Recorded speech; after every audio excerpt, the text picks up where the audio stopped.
것을 생각하고 설교를 하라고 하는데 우리 찬양대 찬양이 정말 1000명 이상의 우리 성도들이 있는 가운데서 하나님 앞에 높이 올려드리는 그런 귀한 찬양인 것 같습니다.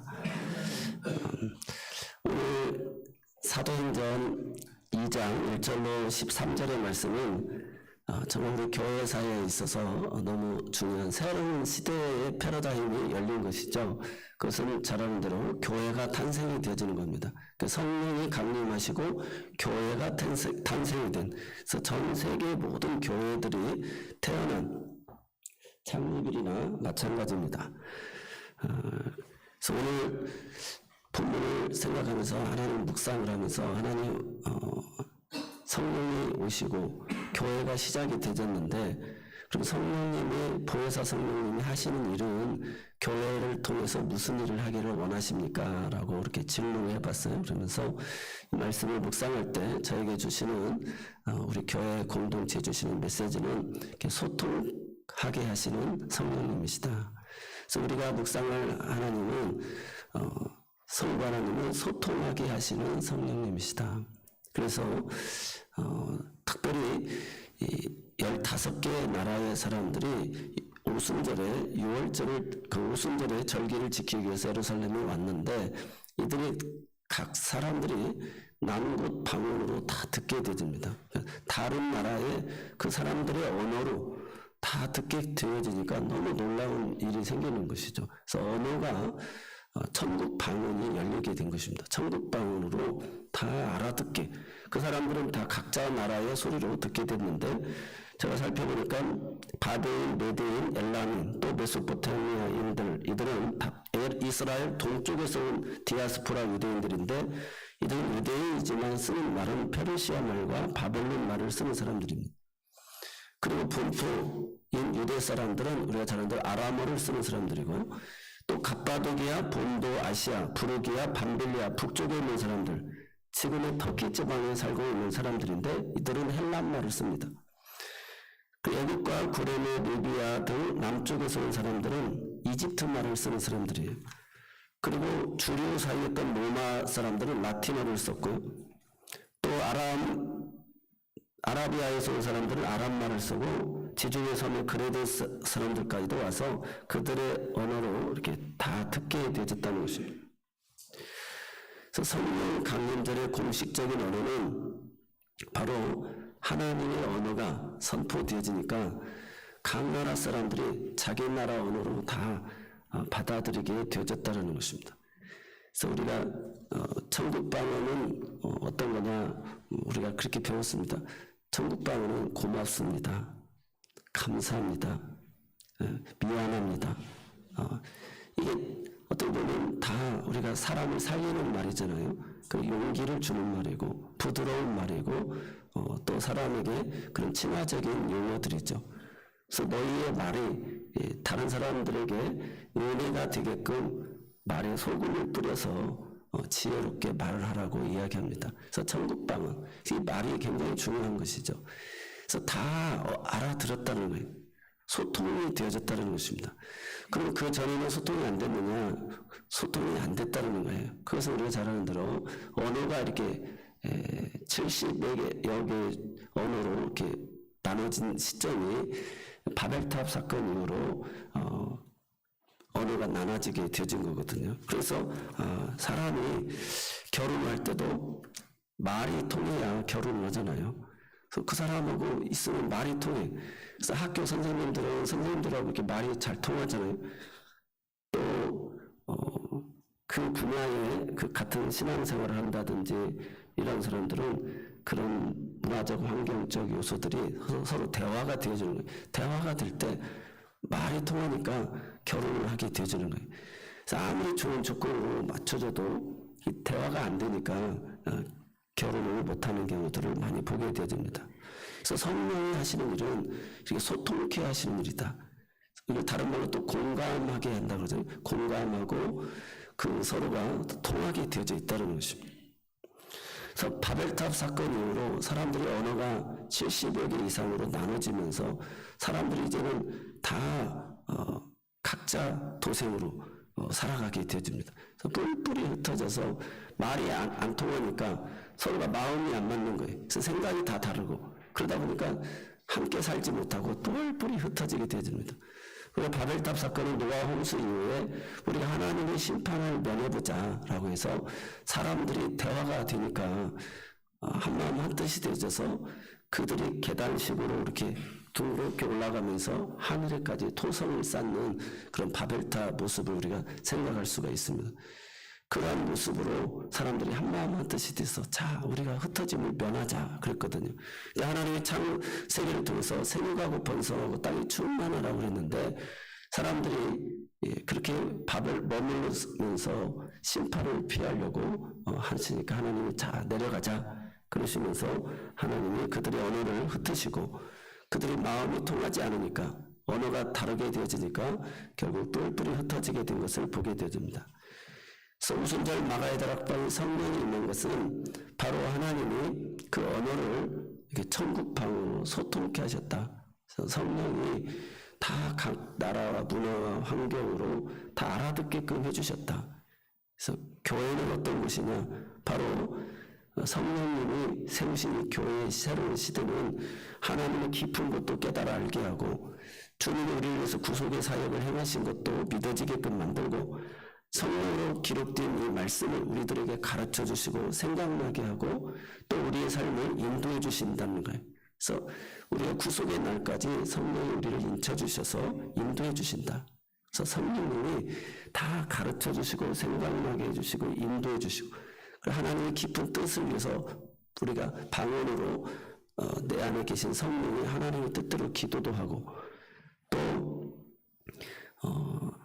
우리의 예언을 통해서 또 하나님이 나에게도 알아듣게도 해주시고 이렇게 덕을 세워주시는 일을 행하십니다.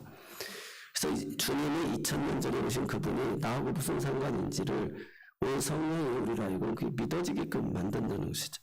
오늘 이 말씀이 정말 나에게 주님이 주신 음성으로 들려지게끔 해주신다는 것입니다. 그래서 성령님이 하시는 일은 이렇게 소통케 하시는 일이다. 하나님과 우리 사이를 소통케 하고 사람과 사람의 관계를 소통케 하고 또 교회 공동체 안에 서로를 이해하는데 이렇게 소통케 하는 그런 은혜가 있음을 믿으시기 바랍니다. 그래서 바벨탑은 사람들이 하나님과 멀어져 버렸어요. 하나님과 관계가 깨어졌어요.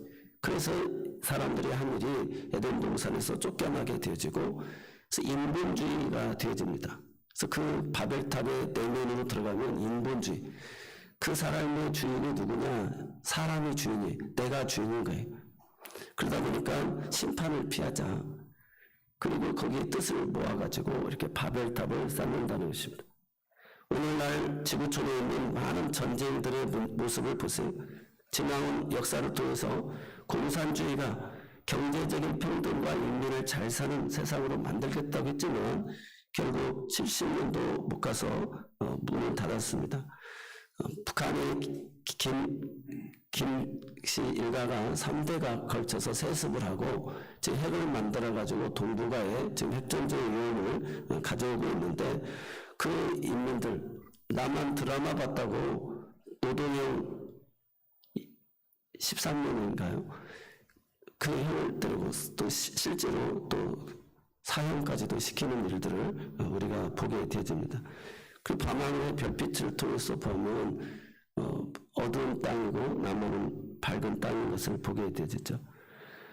또 이데올로기도 마찬가지입니다. 정치 집단들도 저마다 다 여당도 돼보고 야당도 돼보고 다 해봤지만 사람이 그 공약을 다 이루기는 어렵다는 것입니다. 자본주의는 어떻습니까? 푸른 미래를 제시해주지만 수많은 문제들을 양산하고 돈을 벌고 자본을 숭배하는 지경에까지 이르러서 우리가 자본교라고까지도 합니다. 그래서 점점 빈익빈 부가 심해져서 물질주의, 향락주의, 이 부산물이 따라오게 되어지면서 사람의 삶이 황폐화되어지는 것을 보게 되어집니다. 그래서 돈만 번다면, 권력만 잡는다면 하는 그런 하나님을 두려워하지 않는 모습으로 인간이 전락해 버렸다는 것입니다. 그래서 세대와 또 이 세상의 모든 그 혼란의 다툼이 어디서 왔느냐? 하나님을 떠난 데서 왔다라는 거예요. 하나님과의 관계가 소통되지 않으니까 사람들이 그렇게 악은 악대로 모이고 자기들의 생각이 옳은 사람들끼리 모여서 결국 사람이 주인이 되어져서 자기를 다스리다 보니까 결국 이 세상이 인본주의 세상이 되어졌다는 것입니다. 그래서 지금 에콰도르에도 깽단들이 판을 치고 저 스웨덴도 선진국을 하고 있는데 그 이민 사회를 받아들이다가 그 열매가 이제 깽단으로 바뀌어져 가지고 정말 어려운 시대가 되어졌습니다. 그래서 전쟁이 일어나는 곳이나 일어나지 않는 곳이나 우리나라도 행복지수가 낮고 자살하는 그 가족들이 얼마나 많습니까? 그래서 성경에서 말하는 이 인본주의 극치는 바로 바벨탑 사건을 이야기하고 있어요. 그 신본주의의 극치가 뭐냐? 바로 오순절 마가의 다락방에 성령이 임하신 사건인 줄로 믿습니다. 그래서 교회는 성령님이 주인이시라는 거예요. 성령이 탄생시켜 주시고 성령이 그런 믿음을 주시고 깨닫게 하시고 그런 은사와 달란트를 주셔서 주님의 몸된 교를 섬기고 사람의 모습은 드러나지 않냐고 주님의 능력만이 나타나신다는 거예요. 그래서 우리는 제자 훈련 받고 따라다녔지만 다 십자가 앞에서 뿔뿔이 흩어졌는데 성령이 오시고 나서 그들이 약속하신 성령을 받고 한 곳에 모여서 기도하다가 성령 받고 그들이 성령 주신 힘을 따라 주의 사역을 감당하게 되었다는 것입니다. 그래서 우리도 마찬가지죠. 사람이 주인이 되어져서 제자 훈련 받고 사람의 그런 능력에 따라 되어지는 교회라고 한다면 다 십자가 앞에서 예수를 팔고 다 뿔뿔이 흩어지고 저주하는 자가 되어지고 만다는 것입니다. 그런데 우리가 이제는 할 수 없습니다. 그래서 주님의 교회 공동체, 약속하신 성령을 기다리는 공동체가 된 거예요. 그래서 성령이 오시옵소서. 그래서 우리는 기도하고 하나님의 말씀을 깨닫고 기도하면 성령이 일하여 주신 줄로 믿습니다. 그래서 내가 앞서지 않냐고 성령이 앞서서 행하는 그런 교회 공동체인 줄 믿으시기 바랍니다. 그래서 바벨탑, 이것은 인본주의의 도성이고 또 혼돈과 혼란을 가중시키는 일이 되어진다는 것입니다. 그래서 사람들이 투자할 돈도 이렇게 많아가지고 한탄하는 경우를 많고 또 보이스피싱에 당하는 분들도 많잖아요.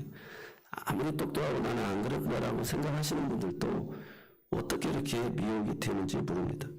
우리는 그래서 인본주의 이 바벨탑은 하나님의 언어를 흩으셔서 다 이렇게 뿔뿔이 흩어졌다는 사실을 기억하면서 성령이 오셔서 언어를 통하게 했다는 거예요. 그것은 우리가 하나님과의 관계가 회복이 되어져서 우리가 낙원을 이루었다는 거예요.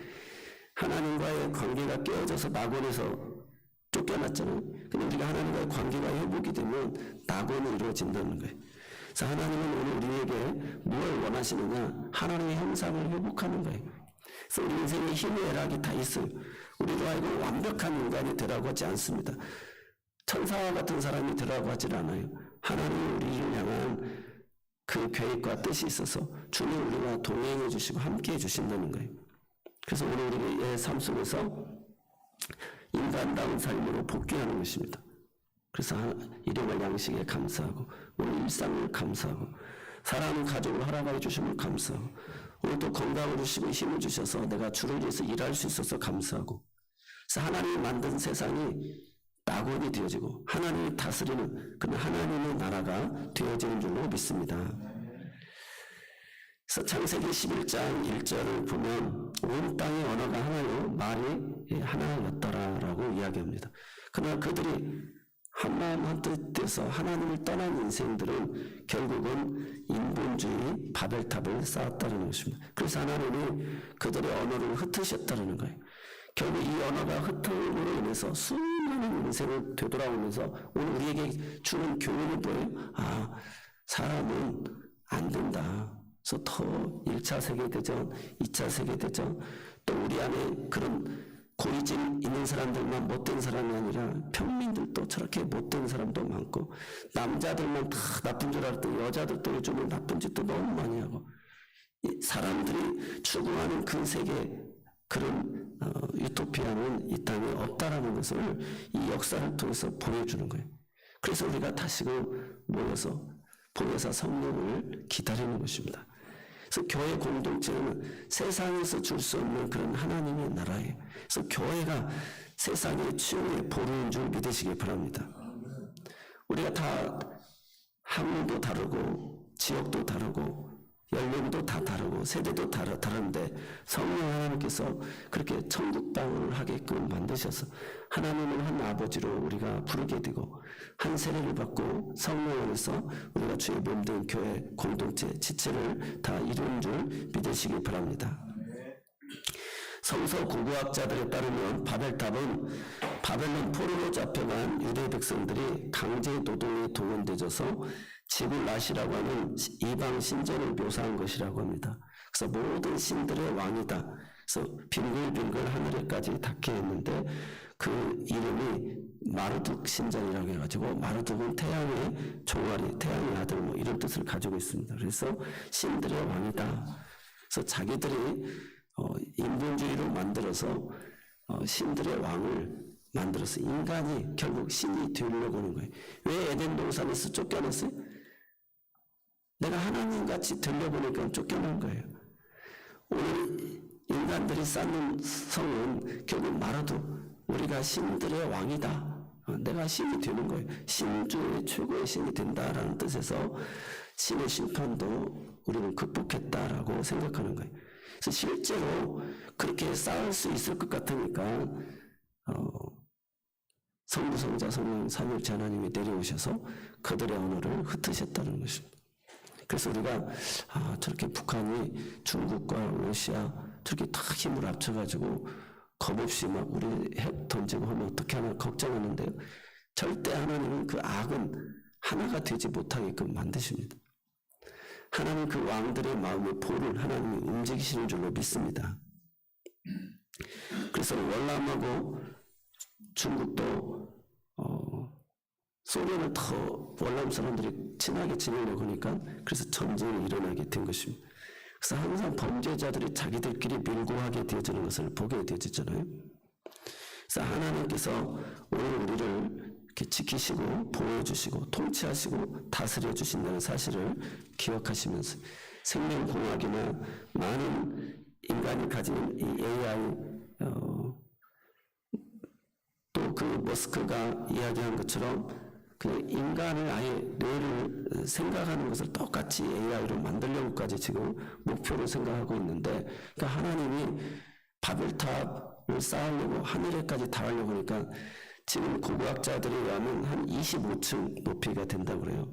그러니까 당시 90m 정도를 쌓아 올렸다는 거 어마어마한 그런 기술이었다는 거예요. 실제로 계속 진행했다면 하늘 끝까지도 닿을 수도 있었다는 것입니다. 그렇기 때문에 하나님 내려오신 거고요. 지금도 마찬가지예요. 신의 영역에 도전하려고 사람들이 많이 하잖아요. 그래서 동면하게 하고 깨어나게 하고 그래서 영원히 살 것처럼 그래서 우리가 100세 시대였는데 100세 넘어가니까 다들 이제 흉측스러워가지고 너무 고생스럽고 힘들어하는 모습을 다 보게 되집니다. 그래서 오늘 우리가 정말 하나님이 우리들에게 이 인본주의적인 그 바탕으로는 결국 하나님의 자리를 도전하려고 그래. 자기가 자기 인생의 주인이 되려고 그러는 거예요. 오늘 우리들은 태어날 때가 있고 죽을 때가 있지 않습니까? 우리 인생이 이제는 하나님 앞에 한 번 죽는 건 정해진 거고 그 후에는 심판이 기다리고 있다는 것이죠. 천년 만년 살 것처럼 생각하면 안 된다는 것입니다. 그래서 창조주 하나님 앞에 오늘 우리 인생의 주인이 하나님이신 것을 알고 주님 말씀해 주세요. 그리고 성령이 우리를 가르쳐 주시고 도와주세요. 그래서 교회는 나와 다른 사람들이 많습니다. 죄인들이 모이는 곳이기 때문에. 그러나 그 성령 안에서 우리가 다양성인 거죠. 내게 없는 것이 다른 사람에게 있고 그래서 우리가 서로의 필요를 채워주는 것이 되어진다는 것입니다. 그래서 성령은 이렇게 소통케 하는 그런 은혜가 우리에게 있는 줄로 믿습니다. 창세기 11장 7절로 8절에 보면 자 우리가 내려가서 거기서 그들의 언어를 혼잡케 하여 그들로 서로 알아듣지 못하게 하지 하시고 여호와께서 거기서 그들을 온 지면에 흩으셨으므로 그들이 그 도시를 건설하기를 그쳤더라. 우리 사람들이 추구하는 그것을 하나님이 이렇게 제재하신다는 것입니다. 이 바벨이란 뜻은 바벨론 말로는 신의 눈이라는 뜻이고 히브리 말로는 혼잡케 한다는 뜻입니다. 그래서 인간의 힘으로 신의 눈에 도달하려고 했던 것을 하나님이 심판하셔서 결국 혼잡하게 만들었다라고는 그런 뜻이. 그래서 유리 그릇이 박살나게 만든 것처럼 그들이 쌓아놓으려고 했던, 그래서 직장을 의지했던 사람, 펀드를 의지했던 사람, 또 연금을 의지했던 사람들을 하여금 다 박살나게 하는 거예요. 그래서 오늘 우리가 내가 믿음이 좋다라고 생각하는 사람들도 다 박살나게 되죠. 그래서 우리는 베드로도 주님을 부인하고 저주하지 않습니다. 그래서 우리는 성령을 의지하고 성령의 도우심을 구해야 될 줄로 믿습니다. 그래서 하나님과 소통하는 사람은 어떤 사람이냐? 기도하는 사람이라는 거예요. 우리는 제자들은 기도하고 성령님은 응답해 주시는 분. 그래서 하나님과의 관계가 회복이 된 천국을 이루고 있는 사람인 줄로 믿습니다. 그래서 교회가 들어간 곳에 우리나라가 이렇게 전 세계에 복된 나라가 되고 제사장 나라가 되어서 세계 모든 민족이 뛰어난 민족이 되어지고 그런 모든 민족의 그런 모델 국가가 되어져서 대한민국의 힘이 어디서 나왔느냐? 하나님을 경외하는 데서 나왔다. 교회를 통해서 이루어졌다. 그래서 이렇게 하나님 나라가 전파되어진 줄로 믿습니다. 그래서 우리가 아시안 게임을 하더라도 어떠한 분야 속에서 제1이 되어지고 선한 영향력을 미칠 수 있는 것은 하나님이 이 나라를 이렇게 복되게 하셨습니다. 그래서 하나님의 영광을 드러내는 일을 한다는 것입니다. 오늘 저와 여러분의 에너지의 공급은 어디로부터 오느냐? 하늘로부터 온다는 사실을 기억하시기 바랍니다. 인간이 세운 것은 땅에서 바벨탑을 쌓았지만 하나님이 세우신 교회는 위로부터 우리에게 임하신 줄 믿으시기 바랍니다. 그래서 바벨탑 운동은 인간이 하고자 하는 그런 운동이고 이 오순절 운동은 하나님이 하시고자 하는 운동이에요. 그래서 주체가 하나님이시라는 거예요. 성령님이시라는 것입니다. 그래서 교회를 교회되게 하라 그렇게 이야기합니다. 성령을 제재하지 말라는 것입니다. 그래서 우리가 하나님의 교회고 하나님 주신 시간이고 하나님 주신 재능이니까 하나님 나를 들어서 주옵소서. 주님이 원하시면 능력 주신 자에서 모든 것을 할 수 있습니다. 이렇게 우리가 교회 공동체 안에서는 믿음으로 고백하게 되어진 줄로 믿습니다. 우리에게 이렇게 소통이 되기 위해서 가장 중요한 것은 영이 하나가 되어야 됩니다. 성령님이 우리가 같은 하나님, 같은 성령 하나님을 믿어야 된다는 것이죠.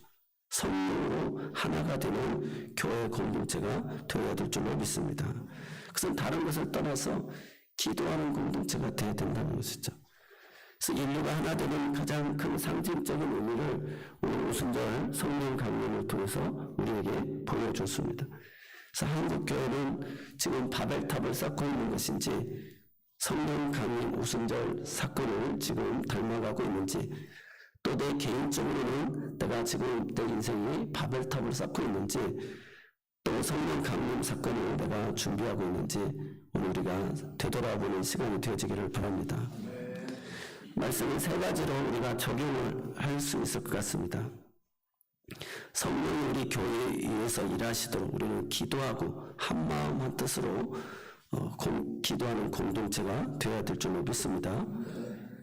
그리고 성령님이 마음껏 예배당도 헌금도 성도들도 사용하실 수 있도록 내어드리는 그래서 성령이 주장하시는 그런 교회. 그래서 혼돈과 갈등이 얼룩진 이 세상에서 야 교회 보니까 평화와 일치가 있더라. 참 사람들이 멋있다. 질서가 있다. 사람들이 참 아름답다. 세상에서 희망을 못 찾으니까 교회로 온 것처럼 오늘 교회가 이런 시대의 대안이 되어줄 줄로 믿습니다. 한 나라가 망하는 것은 그 종교가 타락할 때 망하지 않습니까? 그래서 오늘 우리 교회가 이 시대의 그런 포로가 되어진다는 것이죠. 두 번째로는 우리가 하나님과의 관계에서 이렇게 소통이 되어졌다라고 한다면 두 번째로는 이웃과의 관계가 소통이 되어집니다. 그래서 성령이 오신 교회 공동체는 이렇게 기도하는 공동체, 그리고 하나님을 응답해 주시는 분. 두 번째는 이웃과 교제가 회복이 되어야 되는데 우리가 이제 2장 후반절에 가보면 그리고 유일상통한 이웃들과의 친교와 교제가 이루어지는 것을 보게 되어집니다. 그러면서 전도가 일어나는 것을 보게 되어집니다. 44절로 2장 44절로 46절에 보면 믿는 사람들이 다 함께해서 모든 물건을 서로 통용하고 또 재산과 소유를 팔아 각 사람의 필요를 따라 나눠주며 날마다 마음을 같이하여 성전에 모이기를 힘쓰고 집에서 떡을 떼며 기쁨과 순전한 마음으로 음식을 먹었다. 그래서 소유의 벽, 거리의 벽, 마음의 벽이 다 없어졌어요. 그럼 서로 소통하는 역사가 일어난 줄로 믿습니다. 그래서 내 부모요, 형제요, 자매요, 이런 은혜가 주어진 것이죠. 사랑하는 성도 여러분, 제가 재직 헌신 예배는 세미나를 하게 되었지 않습니까? 그래서 하나님 앞에 지금 우리 4개 교회가 같이 이렇게 운동하고 있는데 말씀을 이렇게 전했어요. 그래서 그러면서 주님이 주시는 가장 큰 마음이 무엇이냐면 마태복음 19장 30절에 보니까 먼저 된 자가 나중 되고 나중 된 자가 먼저 될 자가 많다는 것입니다. 그래서 우리가 교회 공동체 안에서 서로 친절하고 서로 친교가 잘 이루어져야 교회 공동체 안에서 전부가 되는데 그래 주께서 날마다 구원받는 사람을 더하게 할 거니 여러분 집에 초청해서 음식도 같이 먹고 뗄 정도로 그런 친밀함이 있느냐는 거예요. 구역 식구들 와서 밥 먹고 나누고 이야기하자는 그런 마음이 생겼느냐는 거예요. 이 인본주의는 철저하게 갈라놓습니다. 흩어지게끔 만드는 거예요. 그래서 우리가 잘 아는 대로 가족도 소가족이 되어지고 부부간에도 대화가 없어지고 부모 자녀 간에도 이제 다 따로따로 살고 원룸 얻어서 따로 나간다고는 경우도 또 있지 않습니까? 성령은 이렇게 하나 되게 하는 힘이 있어요. 소통케 하는 힘이 있어요. 그래서 늘 이렇게 살펴보면서 하나님이 그걸 얘기해. 내가 말세의 때 믿는 자를 보겠느냐라고 얘기하시는데 먼저 될 자가 나중 될 자가 많다는 거예요. 그럼 나중 된 자가 먼저 될 자가 있다는 거예요. 그래서 그 내용을 살펴보니까 마태복음 20장에 보면 우리가 잘 아는 대로 포도 품꾼의 비유가 나옵니다. 이 포도 품꾼의 비유는 아침 새벽 6시부터 9시, 12시, 오후 3시, 5시 그래서 한 데나리오 품삯을 약속하고 데리고 온 거죠. 근데 나중에 품삯을 줄 때 보니까 똑같이 주니까 아침 6시부터 나와서 일한 사람들이 너무 화가 나는 거예요. 아니 1시간 일한 사람은 우리 똑같이 대우하는 법이 어디 있냐고. 아니 내가 한 데나리온 하루 품삯을 약속하지 않았느냐. 내가 이 사람에게 선을 베푼 것을 왜 네가 나를 악하다고 하느냐라고 그 포도원 품꾼에 비유해서 이야기를 합니다. 또 21장에 가면 포도원 품꾼의 2 아들에 대한 이야기가 나옵니다. 거기서도 큰아들한테 야, 좀 포도 일 좀 도와달라고 하니까 네 알겠습니다 하고는 안 가버려요. 근데 둘째 아들은 아 싫어요 하고는 아버지가 생각나가지고 가서 또 일을 도와주러 오게 되집니다. 그리고 누가복음 15장에 탕자의 비유가 나옵니다. 탕자의 비유에서도 결과적으로는 아버지의 재산을 유산을 받아가지고 허랑방탕하고 다 써버리고 탕진하고 그 기근을 인하여 취업 열매 싸우다가 내 아버지를 생각해서 돌아오게 되죠. 그때 맏아들이 하는 말이 그겁니다. 아버지 나를 위해서는 친구들이 염소 한 마리도 안 잡아주시고 저기 아버지 재산 다 탕진하고 돌아온 자식 위해서 송아지를 잡고 이 잔치를 베푸냐고. 그래서 아버지가 설득합니다. 얘는 잃었다가 얻은 내 아들이냐. 너는 내 것이 다 네 거 아니냐. 이게 이렇게 기뻐하는 것이 마땅하다. 들어가자라고 하는데 그 맏아들이 들어갔는지 안 들어갔는지 모르겠어요. 근데 성경에 들어갔다는 말도 없어요. 그래서 그 서운한 마음이 있다는 것이죠. 교회를 우리가 신앙생활을 하면서 이렇게 성령은 하나님께서 내가 죄인인데 하나님 나를 사용해 주신 것을 감사하고 이 하나님 나라의 거룩한 일에 일찍부터 써주신 것도 감사하고 늦게 마땅히 죽었다가 이른 어들 돌아와서 그 아버지가 그렇게 기뻐하시는데 그 아버지를 생각해서 둘째 아들은 그래도 안 한다고 했다가 가서 일을 도와주는 것처럼 오늘 우리에게 이 맏아들 컴플렉스를 벗어나야 된다는 것입니다. 맏아들 컴플렉스. 교회가 이렇게 사랑으로 세상에서 볼 수 없는 이런 소통하는 교회 공동체. 기도하면 다 되잖아요. 기도하면 용서할 수 있고 관용할 수 있고 사랑할 수 있고 주님이 주시는 힘으로 우리가 할 수 있어요. 정말 성령의 사람들이 이렇게 오늘 불러주셨고 11조를 드리고 이 정말 유무상통한 역사. 그래서 미국 사람들이 한국 사람들의 신앙을 성교 사람들이 그래요. 야 정말 우리가 따라가지를 못한다고. 헌금 생활하는 걸 따라갈 수가 없다는 거예요. 그만큼 오늘 우리가 새벽 기도하죠. 헌금 생활하죠. 열심히 하죠. 하나님을. 그런데 우리가 서로 지지고 볶고 싸우고 하게 되면 한국교회가 지금 그런 세상으로 지탄받고 어려움을 받아서 날마다 구원받는 자 수가 더해지지 않는다는 것입니다. 오늘 우리가 이 맏아들 컴플렉스를 이겨내야 될 줄로 믿습니다. 그래서 오늘 베드로전서 3장 15절로 16절에 있는 말씀처럼 너희의 소망에 대하여 누가 묻거든 너희가 항상 대답할 말을 준비하고 있으라는 거예요. 너희의 소망이 무엇을 가지고 그렇게 기쁨으로 즐거움으로 살아가고 있느냐. 그래서 하나님이 그분이신 나를 사랑하셔서 당신의 아들을 내어주셔서 내 모든 죄와 허물을 다 감당해 주셨습니다.